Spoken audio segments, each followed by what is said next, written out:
พี่น้องมากินตำกัวตานีกับยำมะม่วงจ้ะใส่หมูลวกจ้ะมีถั่วงอกเด้อ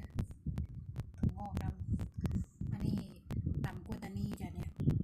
ตำใส่ปลาร้าบ้านเฮานั่นล่ะอันนี้ก็ยำมะม่วงจ้ะกินกับหมูลวกจ้ะอยากกินไหมอยากกินส้มมาพี่น้องกินกันทุกช่องนั่นแหละมาเด้อนี่ยำม่วงใส่หมูยำมาจากนี้มันยำม่วงอ่ะนี่จ้ะใส่หมูนะเสียงแหบจะพูดเบาไปบ่ได้ยินกับขออภัยเด้อจ้ะเด้อ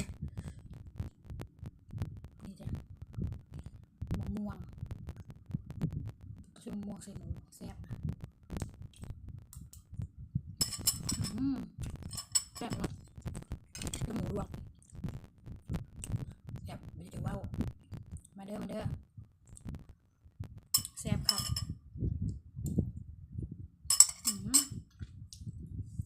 ถั่วงอกพี่น้องแซ่บจ้ะตำกัวตานี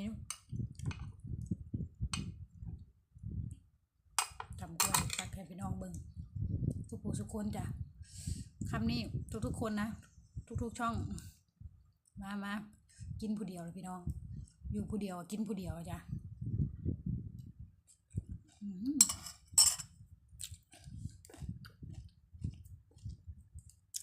มันขึ้นจมูกจะเบาแล้วดำกล้วยอ่ะมันขึ้นจมูกพี่น้อง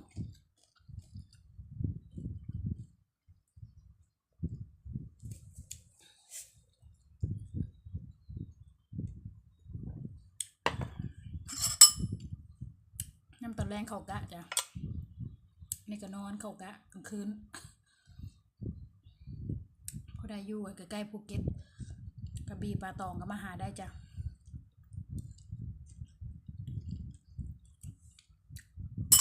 ไปทำงานโรงงานเด้อพี่น้องคนอื่นจะมองทำงานโรงงานบ่แม่นจ้ะมองจ่าทำงานอยู่โรงแรมอยู่พังงาจ้ะโรงแรมลาฟล่ารีสอร์ทแอนด์สปาพังงาติดทะเลติดเขาลักอะจ้ะติดทะเลเลยอยู่เขาลักกันแหละที่มีคลื่นสึนามิมาตะก้อนอะอะไรจ้ะคือทะเลเลยทะเลสวยนี่มันอยู่หอพักอะจ้ะหอของโรงแรมแหละบริอยู่ฟรีเด้อเสาอยู่เขาอยู่กับหมู่จ้ะมันคือญาติพวกหน้าพวกป้าพวกอย่างใกล้ๆกันเนาะคนละห้องจ้ะอยู่ใกล้ๆกันนี่แหละบริอยู่ไกลกันเนาะบางคนเขาเจ้าก็ซื้อบ้านอยู่ใกล้ๆกันน้องจ่าเลยนะนี่คำนี้ยกให้เลย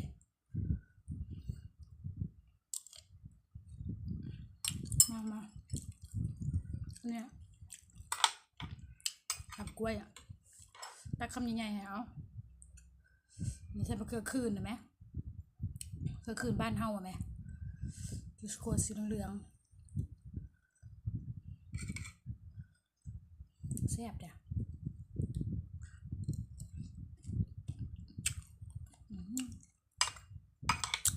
กินแล้วมันกึ่งจมูกอ่ะเนี่ยมันกึ่งเลยอ่ะ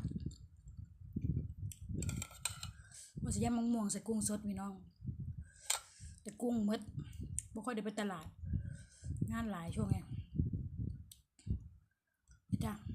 ยำมะม่วงเอาหมูด้วยเอาหมูก็จะตกจานโอ้ยเนาะใส่หมูลวกหมูนี่นะแซ่บพี่น้องลวกหมูใส่